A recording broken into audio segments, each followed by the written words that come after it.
Hello students, good morning. आइए अपठित काव्यांश की ओर चलते हैं।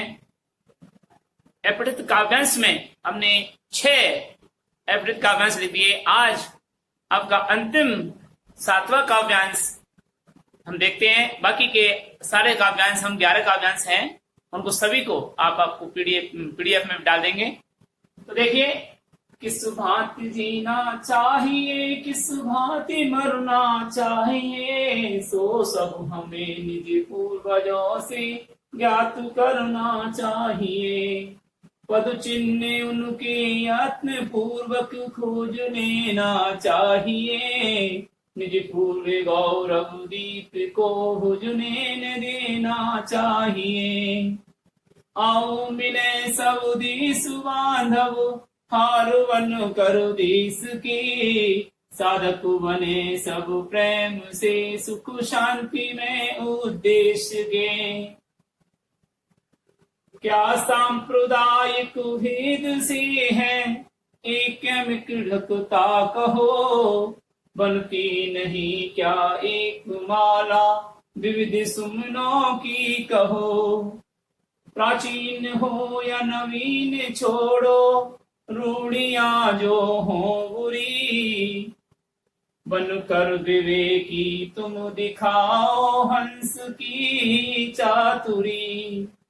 प्राचीन बातें ही भला है, यह विचार अनेक है, जैसी अवस्था हो जहां वैसी व्यवस्था ठीक है। तो कवि कहते हैं कि हमें संसार में किस प्रकार जीना है, किस प्रकार जीवन यापन करना है, किस प्रकार मृत्यु को प्राप्त करना है, ये सब कुछ हमें अपने पूर्वजों से, उनके संस्कारों से अवश्य ज्ञात कर लेना चाहिए। कहते हैं कि पद चिन्ह उनके यत्न पूर्वक खोज लेने चाहिए, यानी कि उनके पूर्वजों के आदर्श को हमें प्रयत्न पूर्वक जान करके उनके पद चिन्हों का अनुसरण करना चाहिए। उनके पद चिन्हों को खोज लेने का तात्पर्य होता है कि उनके आदर्शों को स्वीकार कर लेना चाहिए और उनका अनुसरण करना चाहिए। इस प्रकार अपने पूर्व गौरव दीप, प्राचीन काल से चला आ रहा गौरवशाली इस दीप को कभी नहीं बुझने देना चाहिए, अर्थात हमारा गौरव बनाए रखना चाहिए। हमें अपने पूर्वजों के संस्कार को ग्रहण करते हुए और उनके पद चिन्हों का अनुसरण करते हुए हमें अपने प्राचीन काल के बने हुए गौरव को बनाए रखना चाहिए। ऐसे गौरव दीप को कभी भी बुझने देना नहीं चाहिए।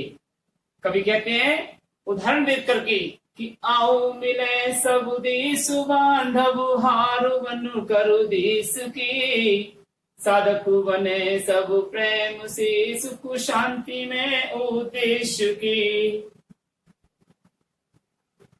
तो कवि कहते हैं कि आओ हे मित्रों, आओ हम सभी भाई बंधु देश के हार के रूप में एकता के सूत्र में पिरो करके एकता का हम क्या करें, निर्माण करें, एकता से जीवन यापन करें। साधक बने सब प्रेम से सुख शांति में उद्देश्य के, और सभी प्रेम के साधक बनते हुए अर्थात प्रेम की भावना से जीवन यापन करते हुए सुख और शांति प्रदान करते हुए सुख शांति के उद्देश्य को प्राप्त करते रहें।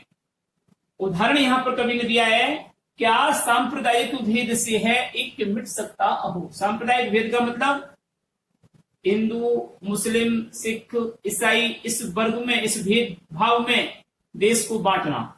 तो क्या हम सांप्रदायिक भेद भावना से कभी एकता को मिटा सकते हैं? और उदाहरण में क्या कहा है कि देखो, एक माला में अनेक प्रकार के फूलों का समावेश होता है। विविध प्रकार के फूलों को मिलाकर के क्या एक माला नहीं बनती, जो गले की शोभा होती है, जो हार के रूप में ग्रहण किया जाता है।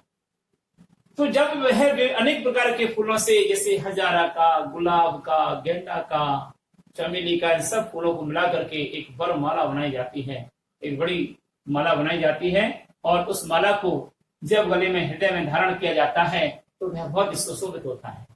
तो क्या विविध प्रकार के फूलों से मिलकर के एक माला नहीं बनती, अर्थात बनती है और वह गले के हार के रूप में सुशोभित होती है।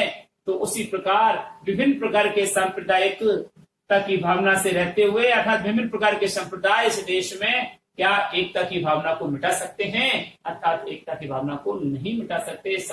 अनेक प्रकार के संप्रदाय के लोग यहाँ देश में निवास करते हैं और एकता के सूत्र में पिरोए जाते हैं।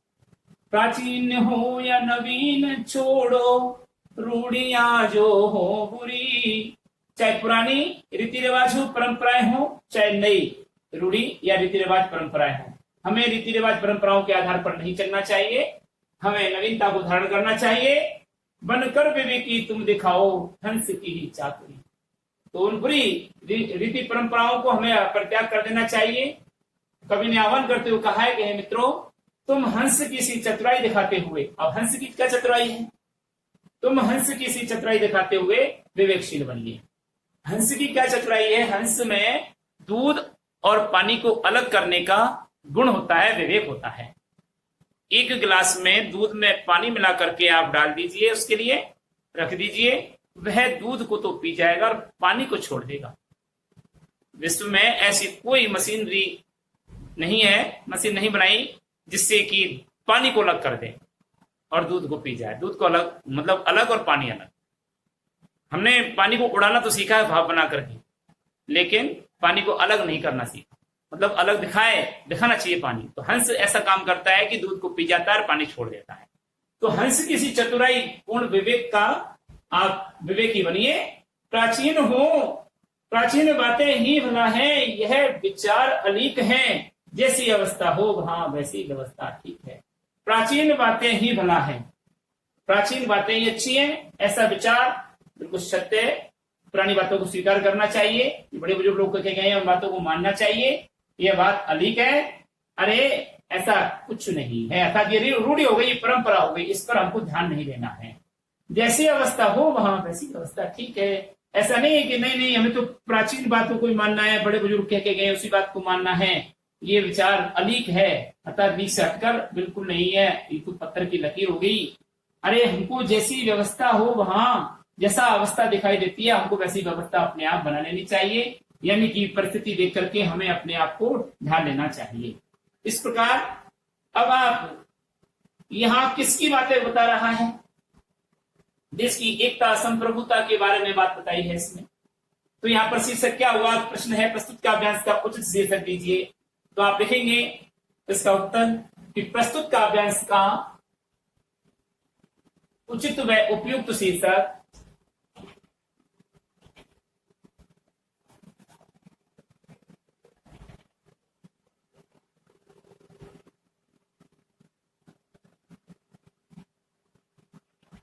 प्रस्तुत काव्यांश का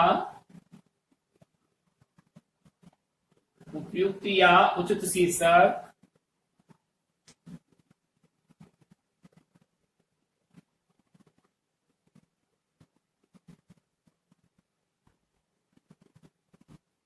शीर्षक है भारत की विशेषता। भारत की विशेषता। अब ये विशेषता में कौन सी विशेषता है, भारत की विशेषता विविधता में एकता, भारत की विशेषता।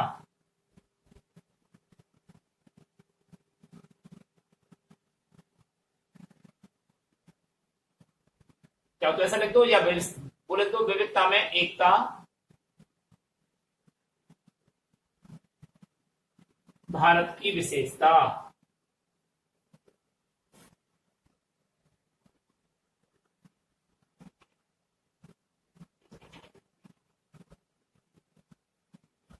यह है जी शीर्षक। क्वेश्चन नंबर 2 है, कवि ने भारत की सांप्रदायिकता की तुलना किससे की है। तो लिखिए कवि ने भारत की सांप्रदायिकता की तुलना, अभी बताया ना हमने आपको कि बनती नहीं क्या एक माला विविध सुमनों की कहो। कवि ने भारत की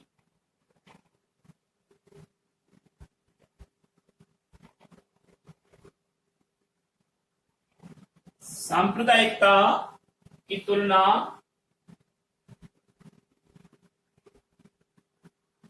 किससे की है, एक ऐसी माला से की है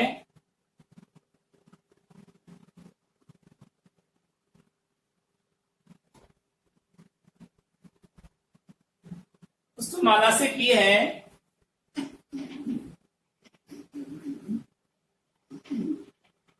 जो अनेक प्रकार की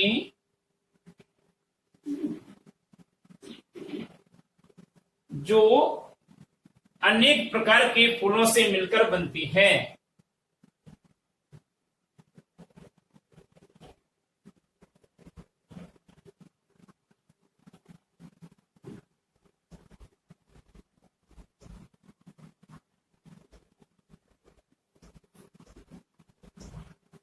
जो अनेक प्रकार के फूलों से मिलकर बनती है, वैसे ही भारत में अनेक धर्मों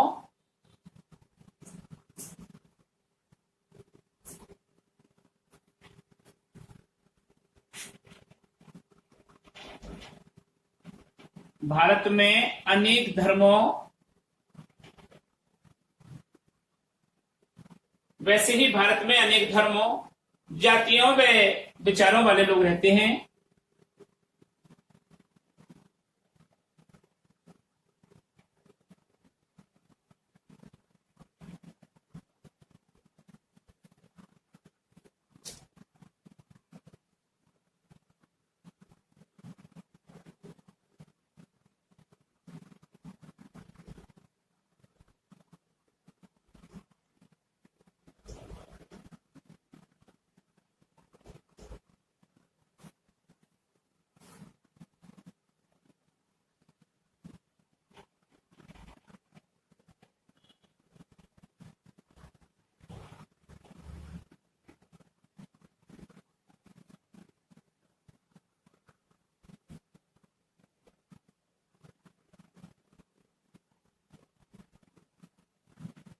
अगला प्रश्न, हमें पूर्वजों से क्या प्राप्त करना चाहिए? उत्तर है हमें पूर्वजों के आदर्शों पर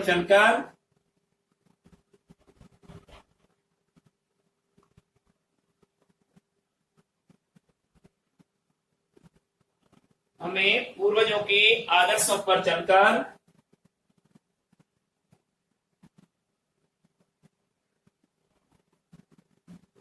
उनके ज्ञान को प्राप्त कर लेना चाहिए।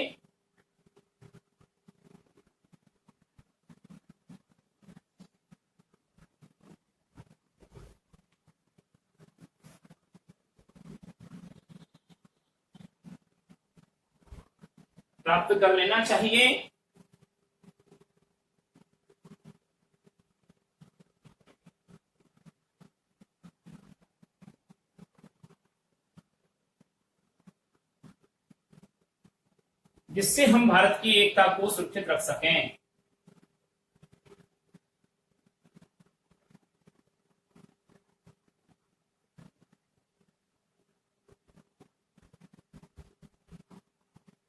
एकता को सुरक्षित रख सकें।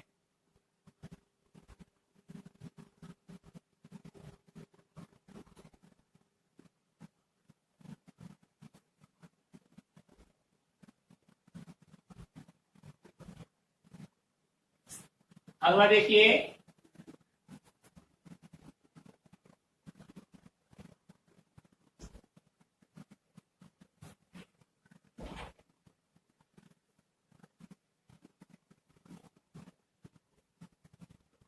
अपठित काव्यांश 8। यह अगला है, यह अवसर है स्वर्णिम सुयुग है, खोल इसे नादानी में, रंग रेलियों में, छेड़छाड़ में, मस्ती में, मनमानी में, तरुण विश्व की बागडोर ले, तो अपने कठोर कर में स्थापित कर दे मानवता, वरवर नृशंस नर के ओर में, और दम्भिको कर ध्वस्त धरा पर अस्त्र पाखंडों को, करुणा शांति स्नेह सुख भर दे बाहर में अपने घर में, यौवन की ज्वाला बने, यौवन किया है तरुणों को, यौवन की ज्वाला वाले दे अभेदानुपद दलितों को, तेरे चरण शरण में आहत जग आश्वासन श्वास गहे। कवि कहता है युवाओं को आह्वान करते हुए, तरुणों को आह्वान करते हुए, तरुण किसे कहते हैं? नव यौवन वाले युवाओं को, तो तरुण कहते हैं युवाओं, अपने आप में तरुण, तरुणाई से युक्त, अर्थात नई नई भावनाओं से परिपूर्ण, नए उमंग जोश से परिपूर्ण। तो यह, हे युवाओं, यह अवसर है, स्वर्णिम युग है, ये आपके लिए बहुत सुनहरा अवसर आया हुआ है, स्वर्णिम युग है और सुनहरा युग आया हुआ है। इस सुनहरे अवसर को व्यर्थ में नादानी करते हुए मत खो दे। रंग रैलियां मनाता हुआ, छेड़छाड़ करता हुआ, मनमानी करता हुआ, मस्ती में अपना इस सुनहरे अवसर को व्यर्थ बर्बाद मत करो। हे युवक, हे तरुण, हे युवा अवस्था में आने वाले युवक, विश्व की कमान बागडोर अब तू अपने कठोर हाथों में धारण कर ले और मानवता की बर्बरतापूर्ण नरसंहार करने वाले मनुष्य के हृदय में, मानवता की बर्बरतापूर्ण नरसंहार करने वाले मनुष्य के हृदय में मानवता को स्थापित कर दे। दंभिकों कर ध्वस्त धरा पर अस्त्र तस्त्र पाखंडों को, अहंकारी व्यक्ति को पृथ्वी पर ध्वस्त करता हुआ, परास्त करता हुआ, पाखंडों को अस्त्र तस्त्र कर दे, अर्थात नष्ट भ्रष्ट कर दे, रीति रिवाज पाखंडों को त्याग दे और बाहर देश विदेशों में और अपने देश घर में करुणा, शांति, स्नेह और सुख के भावों को भर दे। हे युवक, तुम्हारे अंदर युवा अवस्था की ज्वाला है, अर्थात तरुणाई है। हे तरुणाई वाले युवक, अर्थात हे यौवन की ज्वाला वाले युवक, हे जोश उमंग वाले युवक, तुम उन अपने स्थान से भ्रष्ट हुए वाले लोगों को अभयदान प्रदान कीजिए, अर्थात अपने पद से गिरे हुए लोगों को निडरता का भाव उत्पन्न करने दीजिए। तेरे इस प्रकार की भावना उत्पन्न करने के बाद ये सारा संसार तेरे चरणों की शरण में आया हुआ है, और जब तुम इसको अपने शरण में ले लोगे तो सारा संसार क्या करेगा? आश्वासन की सांस को धारण करेगा, अर्थात धैर्य धारण कर लेगा। तो प्रस्तुत काव्यांश में किसके बारे में बताया गया है? युवकों की उस शक्ति, जोश, उमंग को उजागर करने की भावना बताया गया है। तो यहां पर हम लिखेंगे प्रस्तुत काव्यांश में उचित शीर्षक दीजिए, तो आप लिखेंगे प्रस्तुत काव्यांश का उचित शीर्षक है तरुण। क्या है? तरुण। तो आंसर नंबर ए, प्रस्तुत काव्यांश का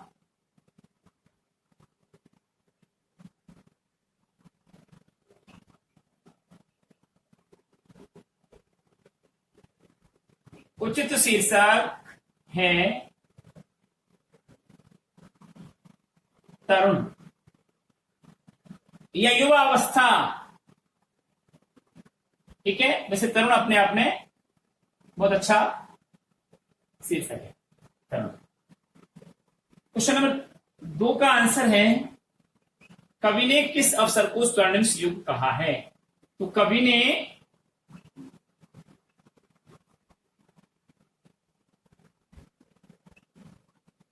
स्वतंत्रता प्राप्ति के पश्चात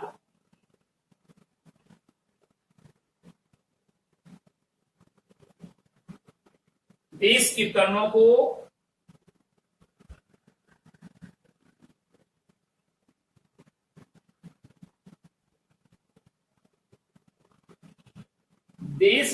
को युवा शक्ति के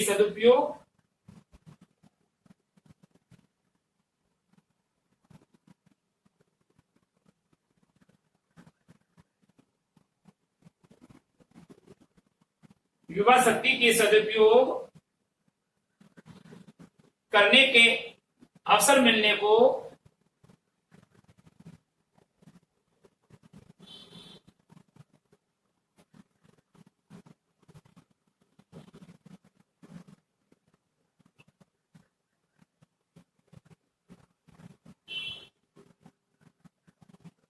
मिलने को ही स्वर्णिम युग कहा है।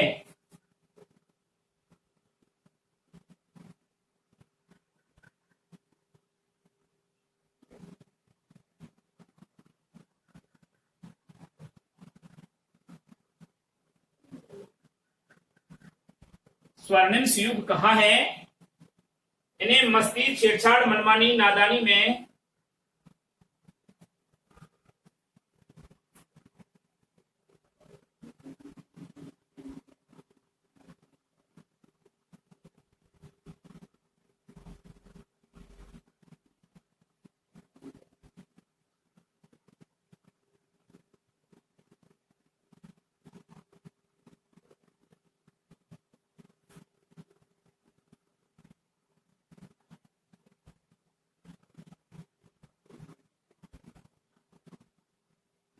इस अवसर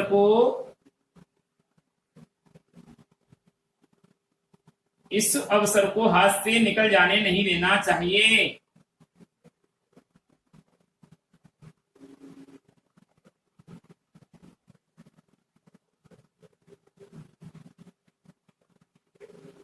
नहीं देना, इस अवसर को हाथ से निकल जाने देना नहीं चाहिए।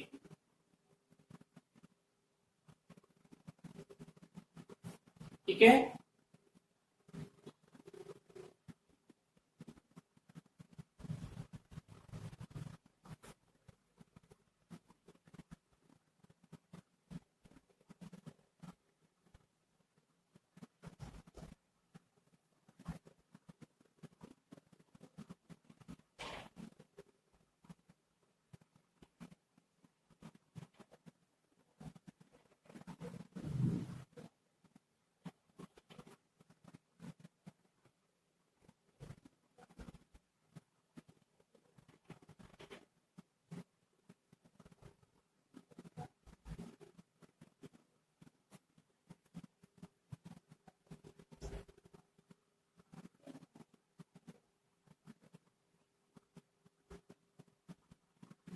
ये है गोल्डन चांस, ये स्वर्णिम योग है। ठीक है। क्वेश्चन नंबर 3 का आंसर देखिए।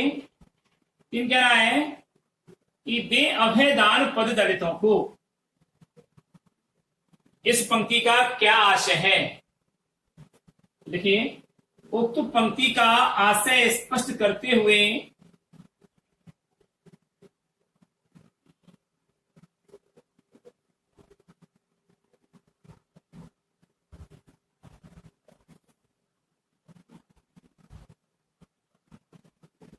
उक्त पंक्ति का आशय स्पष्ट करते हुए कवि कहता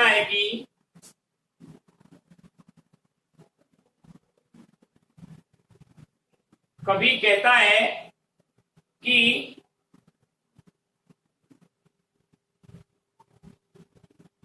समाज में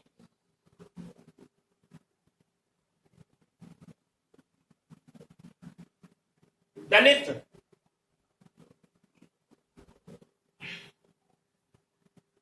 शोषित वर्ग के लोग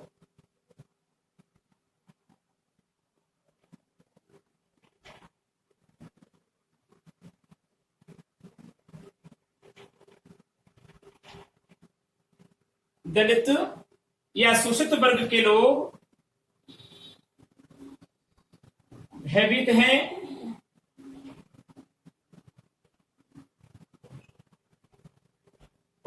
पीड़ित हैं,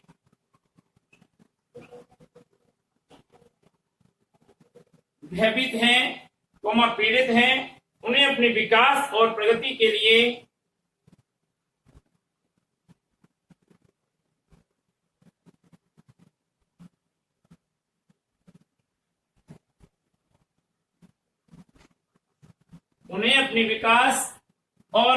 के लिए अभयदान की आवश्यकता है।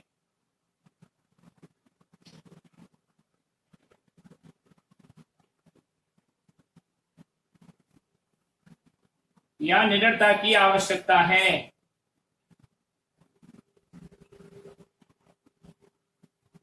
तरुण युवाओं ने मानवीय संवेदना रखकर तरुण या युवा उनसे मानवीय संवेदना रखकर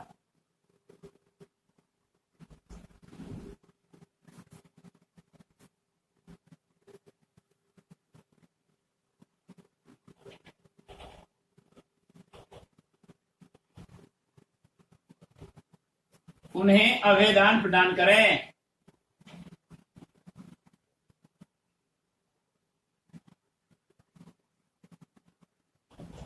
या उन्हें अभयदान दें जिससे वे स्वयं को आश्वस्त अनुभव करें।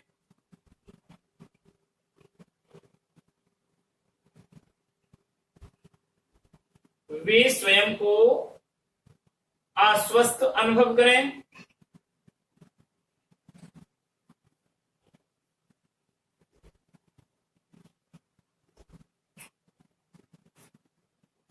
और सुखपूर्वक श्वास ले सकें।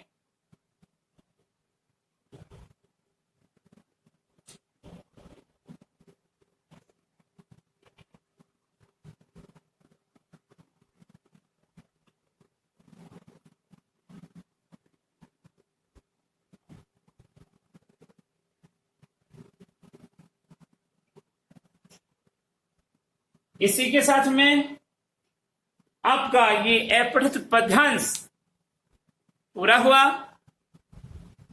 अगले चैप्टर की ओर हम अगले वीडियो में आपको बताएंगे। तब तक के लिए हम आपसे विदा लेते हैं। होमवर्क के लिए आपको ये सारा कार्य आज का गृह कार्य में करके लाना है, तो लिख लीजिए।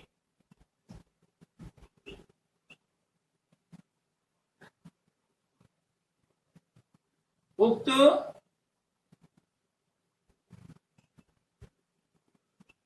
अपठित काव्यांश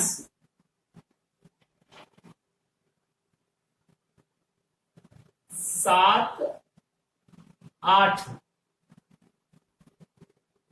गृह कार्य में करना है।